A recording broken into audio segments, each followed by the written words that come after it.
ishlashi uchun har doim kerak bo'ladigan mikroelementlar.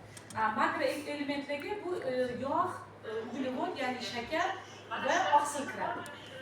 Agar eshitgan bo'lsanglar yo eshitmagan bo'lsanglar, oqsil bu bizning devorlarimiz. Xuddi qo'rg'onni qanday devor o'rab turadigan bo'lsa, uyimizdan xuddi shu devorlar bu oqsil hisoblanadi.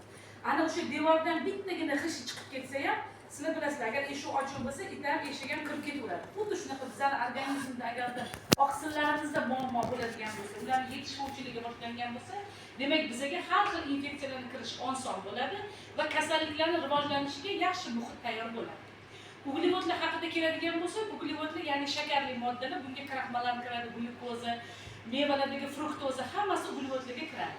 Ular ko'p, haddan tashqari ko'p bo'lsa zarar, lekin yetarli darajada bo'lishi organizmimizdan har kungi harakat qilishimizga yoki bo'lmasam biror bir ish bajarishimizga, energiyani sarflashimizga, energiya ishlab chiqarish uchun uglevodlar juda ham kerak.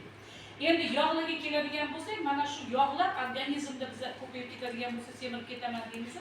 Lekin ma'lum miqdorda yog'lar agar organizmda bo'lmaydigan bo'lsa, birinchidan terining quruqligidan juda ham ko'p muammolar kelib chiqadi. Bu ko'pchilik bilsa kerak.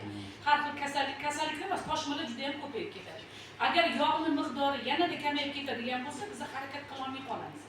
Mana shu yog' bilan birga uglevod birgalashib bizga energiyani ajratib beradi. Biz o'shani keyin yurib yoki biror bir ish bajarib, hatto gapirganda ham biz energiyani ishlata olamiz. O'shaning uchun ham sizlarning hozirgi kunlarda kasalliklarning juda ko'payib ketishi bizning organizmimizda mana shu eng kerakli bo'ladigan mikroelementlar, makroelementlar va vitaminlarning yetishmovchiligi.